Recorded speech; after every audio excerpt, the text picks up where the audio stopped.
15.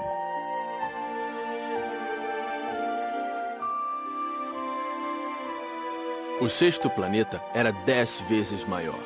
Era habitado por um velho que escrevia em livros enormes. Ora, vejam, eis um explorador. Exclamou ele logo que avistou o Pequeno Príncipe. O príncipezinho sentou-se à mesa meio ofegante. Já viajara tanto. De onde vens? Que livro é esse? Que faz o senhor aqui? Sou geógrafo. Que é um geógrafo? É um especialista que sabe onde se encontram os mares, os rios, as cidades, as montanhas, os desertos. Isto é bem interessante. Eis, afinal, uma verdadeira profissão. E lançou um olhar ao seu redor no planeta do geógrafo. Nunca havia visto planeta tão grandioso. O seu planeta é muito bonito. Há oceanos nele? Não sei te dizer. Ah, O príncipezinho estava decepcionado. e montanhas? Não sei te dizer. E cidades? E rios? E desertos? Também não sei te dizer. Disse o geógrafo pela terceira vez. Mas o senhor é geógrafo. É verdade, mas não sou explorador. Faltam-me exploradores. Não é o geógrafo quem vai contar as cidades, os rios, as montanhas, os mares, os oceanos, os desertos. O geógrafo é muito importante para ficar passeando. Nunca abandona sua escrivaninha, mas recebe os exploradores, interroga-os e anota seus relatos de viagem. E quando algum lhe parece mais interessante, o geógrafo faz um inquérito sobre a moral do explorador. Por quê? Porque um explorador que mentisse produziria catástrofes nos livros de geografia, assim como um explorador que bebesse demais. Por quê? Porque os bêbados veem em dobro. Então o geógrafo anotaria 2 montanhas, onde, na verdade, só há uma. Conheço alguém que seria um mau explorador. É possível. Pois bem, quando a moral do explorador parece boa, faz-se uma investigação sobre a sua descoberta. Vai se vê-la? Não, seria muito complicado. Mas exige-se do explorador que ele forneça provas. Tratando-se, por exemplo, da descoberta de uma grande montanha, é essencial que ele traga grandes pedras. O geógrafo, de repente, se entusiasmou. Mas tu vens de longe. Certamente és explorador. Portanto, vais descrever-me o teu planeta. E o geógrafo, tendo aberto seu caderno, apontou o lápis. Anotam-se primeiro a lápis as narrações dos exploradores. Espera-se, para anotar a caneta, que o explorador tenha trazido as provas. Então, Ah, onde eu moro não é interessante. É muito pequeno. Eu tenho 3 vulcões. 2 vulcões em atividade e 1 vulcão extinto. A gente nunca sabe. a gente nunca sabe. Repetiu o geógrafo. Tenho também uma flor. Nós não anotamos as flores, Por que não? É o mais bonito. porque as flores são efêmeras. Que quer dizer efêmera? Os livros de geografia são os mais exatos. Nunca ficam ultrapassados. É muito raro que uma montanha mude de lugar. É muito raro um oceano secar. Nós escrevemos coisas eternas. Mas os vulcões extintos podem voltar à atividade. Interrompeu o Pequeno Príncipe. Que quer dizer efêmera? Que os vulcões estejam extintos ou não, isso dá no mesmo para nós. O que nos interessa é a montanha. Ela não muda. Mas que quer dizer efêmera? Repetiu o príncipezinho, que jamais renunciara a uma pergunta que tivesse feito. Quer dizer ameaçada de desaparecer brevemente. Minha flor está ameaçada de desaparecer brevemente? Sem dúvida. Minha flor é efêmera, pensou o Pequeno Príncipe, e não tem mais que 4 espinhos para defender-se do mundo, e eu a deixei sozinha. Esse foi seu primeiro gesto de remorso, mas retomou a coragem. Qual planeta me aconselha a visitar? A Terra goza de boa reputação. E o príncipezinho partiu, pensando na sua flor.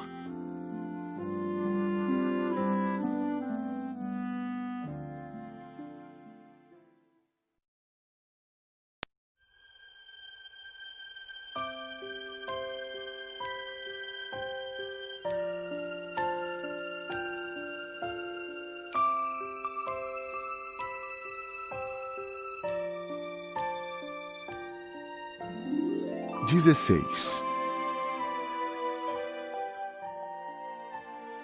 O sétimo planeta foi, portanto, a Terra.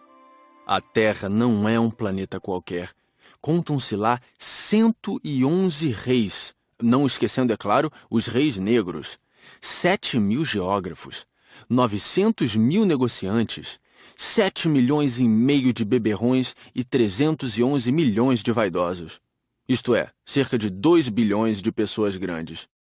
Para dar-lhes uma ideia das dimensões da Terra, eu lhes direi que antes da invenção da eletricidade era necessário manter, para o conjunto dos seus 6 continentes, um verdadeiro exército de 462.511 acendedores de lampiões. Visto um pouco de longe, isto dava um magnífico efeito. Os movimentos desse exército eram ritmados como os de um balé de ópera. Primeiro era a vez dos acendedores de lampiões da Nova Zelândia e da Austrália. Esses, depois de acenderem seus lampiões, iam dormir. Entravam então na dança os acendedores de lampiões da China e da Sibéria. E estes, tendo concluído suas tarefas, também desapareciam nos bastidores. Chegava a vez dos acendedores de lampiões da Rússia e das Índias, depois os da África e da Europa. A seguir, os da América do Sul, depois os da América do Norte. E eles jamais se enganavam na ordem de entrada em cena. Era um espetáculo grandioso. Apenas 2, o acendedor do único lampião do Polo Norte e o seu colega, do único lampião do Polo Sul, levavam uma vida preguiçosa e negligente. Trabalhavam somente 2 vezes por ano.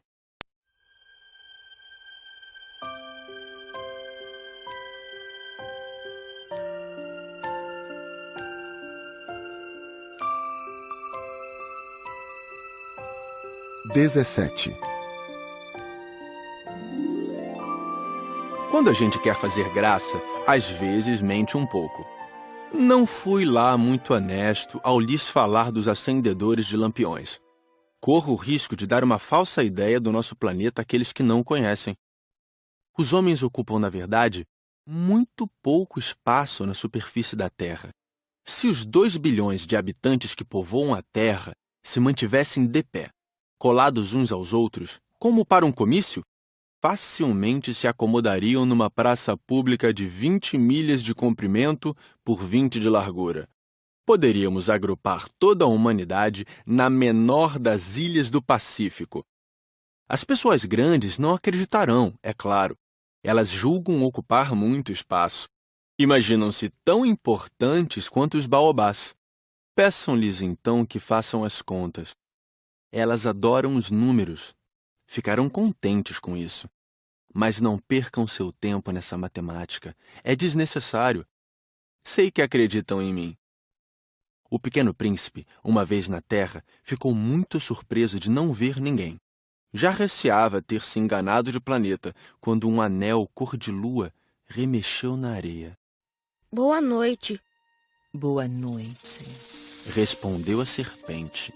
Em que planeta me encontro? Na Terra, na África. Ah, e não há ninguém na Terra? Aqui é o deserto. Não há ninguém nos desertos. A terra é grande. O Pequeno Príncipe sentou-se numa pedra e ergueu os olhos para o céu. As estrelas são todas iluminadas. Será que elas brilham para que cada um possa um dia encontrar a sua? Olha o meu planeta, está bem em cima de nós. Mas como ele está longe... Teu planeta é belo. Que vens fazer aqui? Tenho problemas com uma flor. Ah! Exclamou a serpente. E se calaram. Onde estão os homens? Tornou a perguntar o príncipezinho. A gente se sente um pouco só no deserto. Entre os homens, a gente também se sente só. O Pequeno Príncipe olhou-a por longo tempo. Tu és um bichinho engraçado, fino como um dedo. Mas sou mais poderosa do que o dedo de um rei. O príncipezinho sorriu. Tu não és tão poderosa assim. não tens nem patas. Não podes sequer viajar. Eu posso levar-te mais longe que um navio. Ela enrolou-se no tornozelo do pequeno príncipe como se fosse um bracelete de ouro. Aquele que eu toco, eu o devolvo à terra de onde veio. Mas tu és puro e vens de uma estrela. Tenho pena de ti, tão fraco nessa terra de granito. Posso ajudar-te um dia, se tiveres muita saudade do teu planeta. Posso... Eu te compreendo muito bem. Mas por que falas sempre por enigmas? Eu os resolvo todos. Disse a serpente, e calaram-se os dois.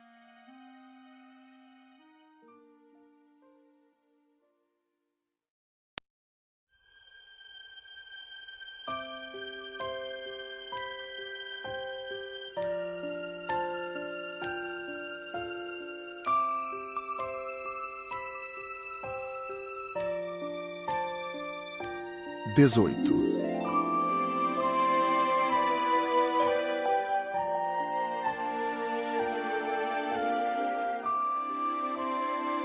O pequeno príncipe atravessou o deserto e encontrou apenas uma flor de 3 pétalas, uma florzinha insignificante.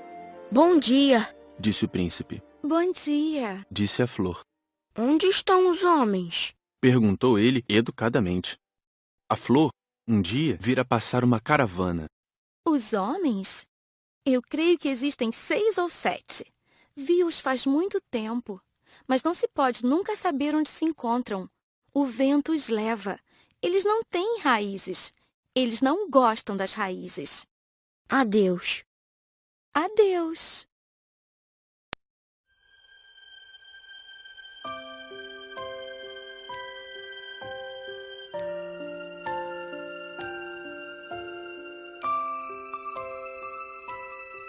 XIX. O pequeno príncipe escalou uma grande montanha. As únicas montanhas que conhecera eram os 3 vulcões que lhe batiam no joelho. O vulcão extinto servia-lhe de tamborete. De uma montanha tão alta como esta, pensava ele, verei todo o planeta e todos os homens. Mas só viu pedras pontudas como agulhas. Bom dia. Disse ele ao léu. Bom dia. Bom dia. Bom dia. Respondeu o eco. Quem és tu? Perguntou o príncipezinho. Quem és tu? Quem és tu? Quem és tu? Respondeu o eco. Sejam meus amigos, eu estou só. Disse ele. Estou só. Estou só. Estou só. Respondeu o eco. Que planeta engraçado, pensou então. É completamente seco, pontudo e salgado. E os homens não têm imaginação. Repetem o que a gente diz. No meu planeta eu tinha uma flor. E era sempre ela que falava primeiro.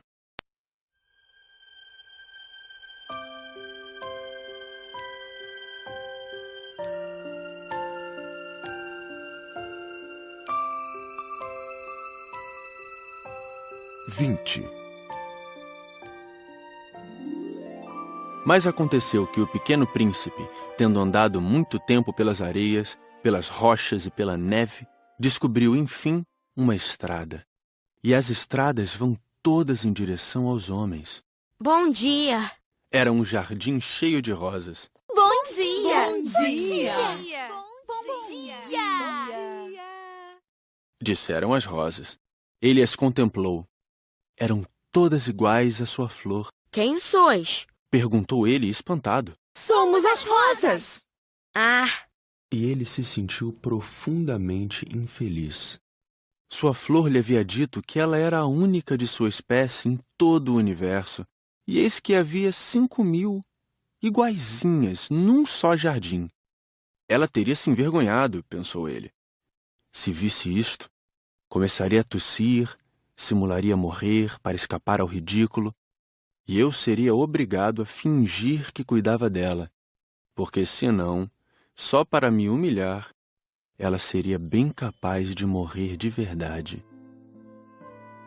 Depois refletiu ainda. Eu me julgava rico por ter uma flor única e possuo apenas uma rosa comum. Uma rosa e 3 vulcões, que não passam do meu joelho, estando um, talvez, extinto para sempre. Isso não faz de mim um príncipe muito poderoso. E deitado na relva, ele chorou.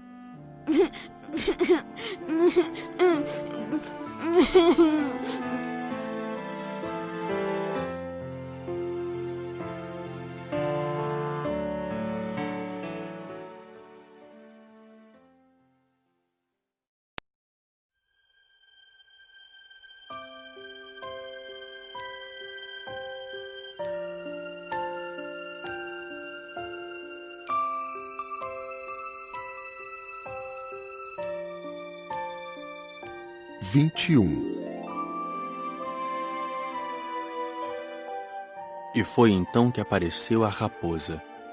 Bom dia. Disse a raposa. Bom dia.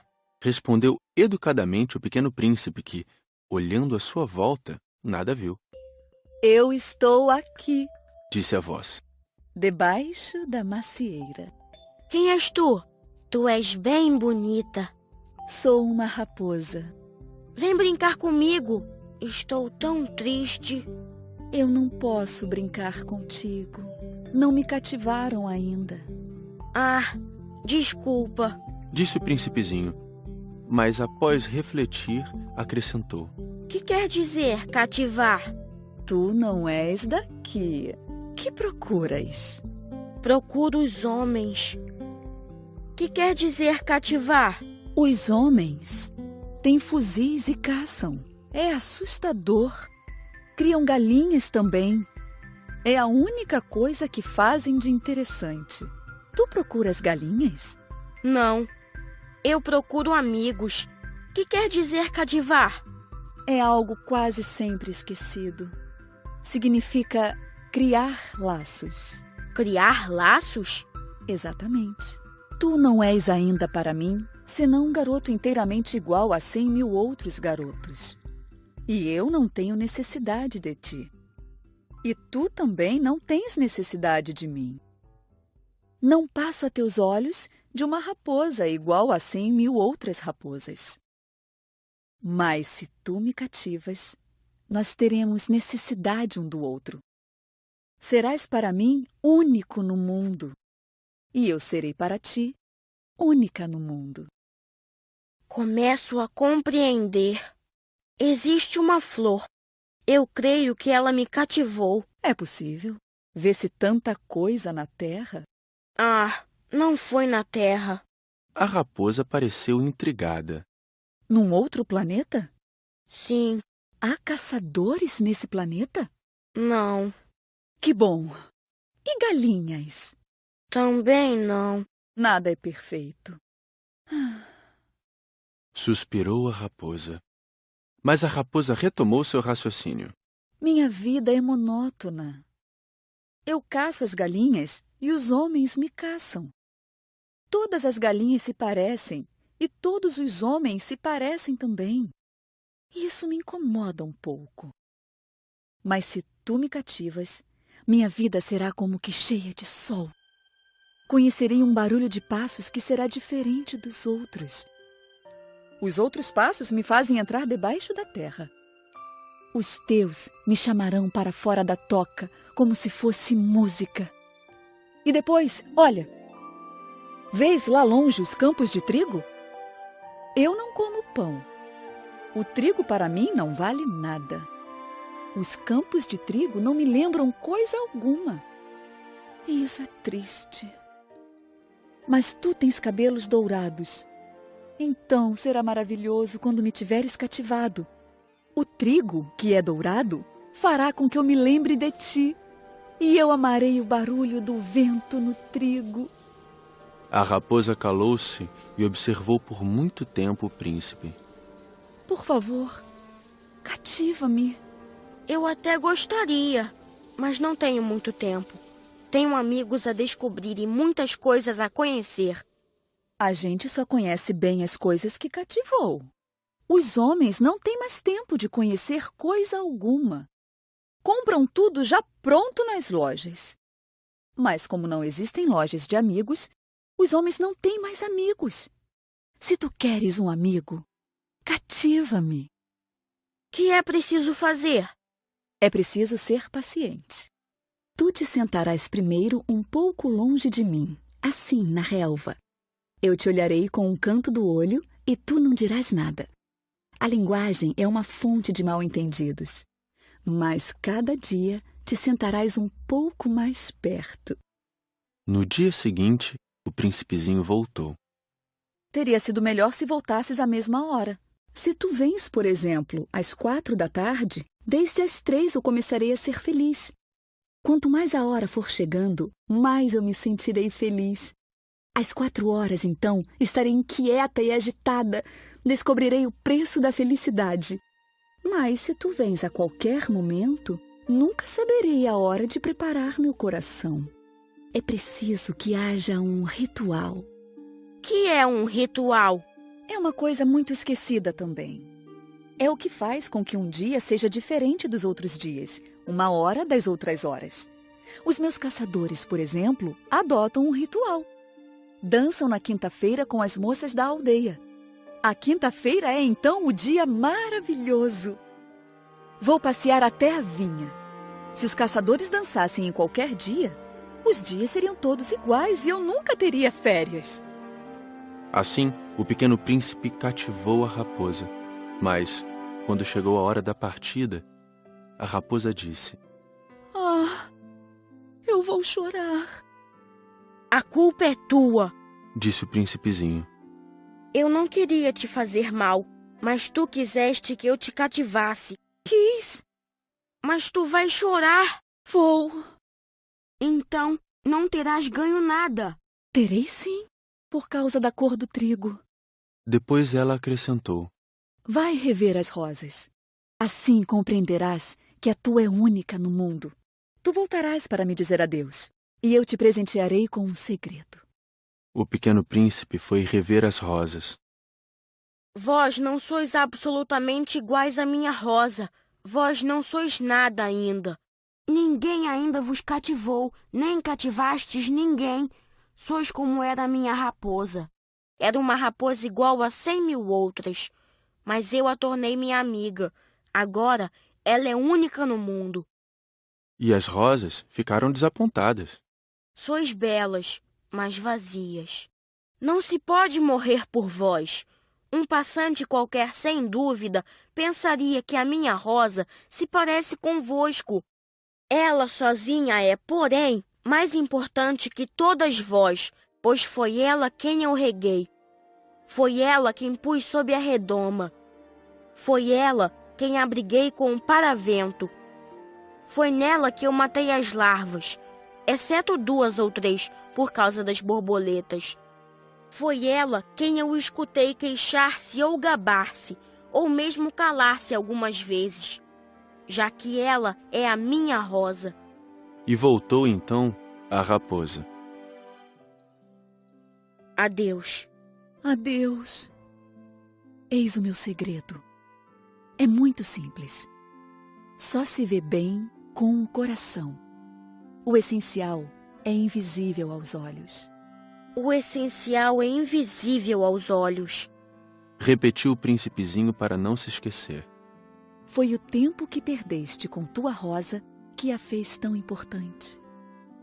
Foi o tempo que eu perdi com a minha rosa. Repetiu ele para não se esquecer. Os homens esqueceram essa verdade.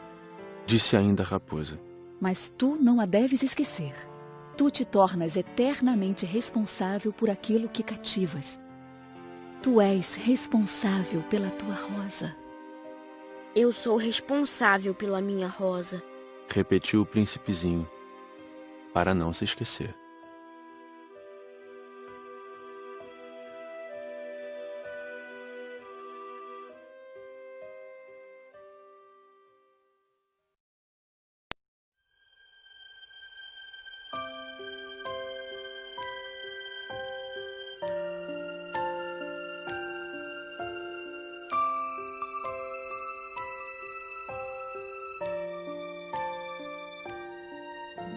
22.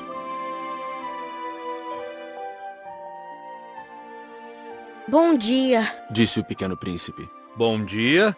Respondeu o manobreiro. Que fazes aqui? Eu separo os passageiros em blocos de 1000. Despacho os trens que os carregam, ora para a direita, ora para a esquerda. E um trem iluminado, roncando como um trovão, fez tremer a cabine do manobreiro.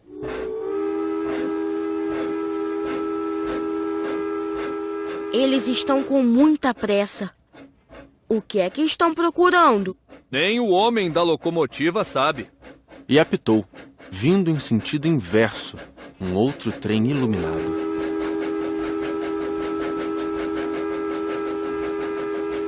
Já estão de volta? Não são os mesmos. É uma troca. Não estavam contentes onde estavam? Nunca estamos contentes onde estamos. E o apito de um terceiro trem iluminado soou. Estão correndo atrás dos primeiros viajantes? Não correm atrás de nada. Estão dormindo lá dentro ou bocejando. Apenas as crianças apertam seus narizes contra as vidraças. Só as crianças sabem o que procuram. Perdem tempo com uma boneca de pano e a boneca se torna muito importante. E choram quando ela lhes é tomada. Elas são felizes, disse o manobreiro.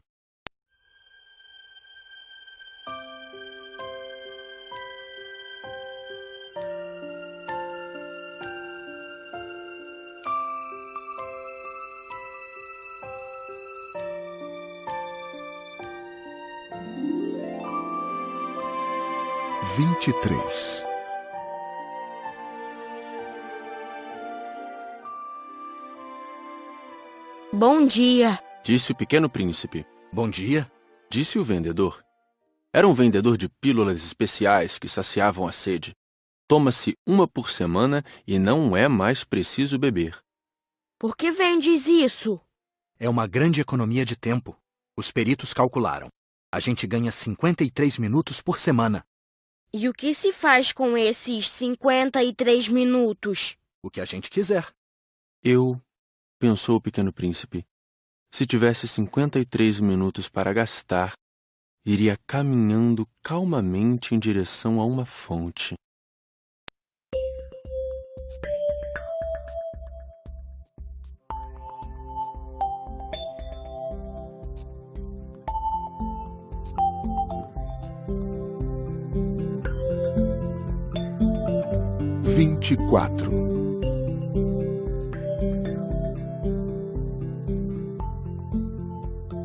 Estávamos no 8º dia de minha pane no deserto. Justamente quando bebia a última gota da minha reserva de água, foi que ouvi a história do vendedor. Disse eu ao pequeno príncipe, são bem bonitas as tuas lembranças, mas eu não consertei ainda meu avião. Não tenho mais nada para beber, e eu também seria feliz se pudesse ir caminhando calmamente em direção a uma fonte. Minha amiga raposa me disse... Meu caro, não se trata mais da raposa. Por quê? Porque vamos morrer de sede. Ele não compreendeu o meu raciocínio e respondeu. É bom ter tido um amigo, mesmo se a gente vai morrer. Eu estou muito contente de ter tido uma raposa como amiga. Ele não pode avaliar o perigo, pensei. Não tem nunca fome ou sede. Um raio de sol lhe basta. Mas ele me olhou e respondeu ao meu pensamento. Tenho sede também. Procuremos um poço. Eu fiz um gesto de desânimo. É absurdo procurar um poço ao acaso na imensidão do deserto. No entanto, pusemo-nos a caminho. Já tínhamos andado horas em silêncio quando a noite caiu e as estrelas começaram a brilhar. Eu as apreciava como num sonho, porque a sede me tornara febril. As palavras do pequeno príncipe ressoavam na minha memória. Tu tens sede também? Perguntei-lhe. Mas ele não respondeu à minha pergunta. Disse apenas... A água pode também ser boa para o coração. Não entendi sua resposta e me calei. Eu bem sabia que não adiantava interrogá-lo. Ele estava cansado. Sentou-se. Sentei-me junto dele. E após uma pausa, ele ainda disse: As estrelas são belas por causa de uma flor que não se pode ver. Eu respondi: é verdade. E mantendo-me em silêncio, fixei os olhos nas ondulações da areia iluminada pela lua. O deserto é belo, Acrescentou. E era verdade. Eu sempre amei o deserto. A gente se senta numa duna de areia, não vê nada, não escuta nada. De repente, alguma coisa irradia no silêncio. O que torna belo o deserto é que ele esconde um poço em algum lugar. Fiquei surpreso por compreender de repente essa misteriosa irradiação da areia. Quando eu era pequeno, morava numa casa antiga e diziam as lendas que ali fora enterrado um tesouro. Ninguém jamais conseguiu descobri-lo, nem talvez o tenha procurado. Mas isto encantava a todos. Minha casa escondia um tesouro no fundo do seu coração. Sim, respondi-lhe. Quer seja a casa, as estrelas ou o deserto, o que os torna belo é invisível. Estou contente que estejas de acordo com a minha raposa. Como o príncipezinho adormecesse, tomei-o nos braços e prossegui a caminhada. Estava emocionado e tinha a impressão de carregar um frágil tesouro. Parecia-me mesmo não haver na terra nada mais frágil. Observava à luz da lua aquele rosto pálido, seus olhos fechados, suas mechas de cabelo que se agitavam com o vento, e pensava: o que eu vejo não passa de uma casca. O mais importante é invisível. Como seus lábios entreabertos esboçassem um sorriso, pensei ainda: o que tanto me comove nesse príncipe adormecido é sua fidelidade a uma flor. É a imagem de uma rosa que brilha nele como a chama de uma lamparina, mesmo quando ele dorme, e eu então o sentia ainda mais frágil. É preciso proteger a chama com cuidado. Um simples sopro pode apagá-la. E continuando a caminhada, eu descobri o poço. Ao raiar do dia,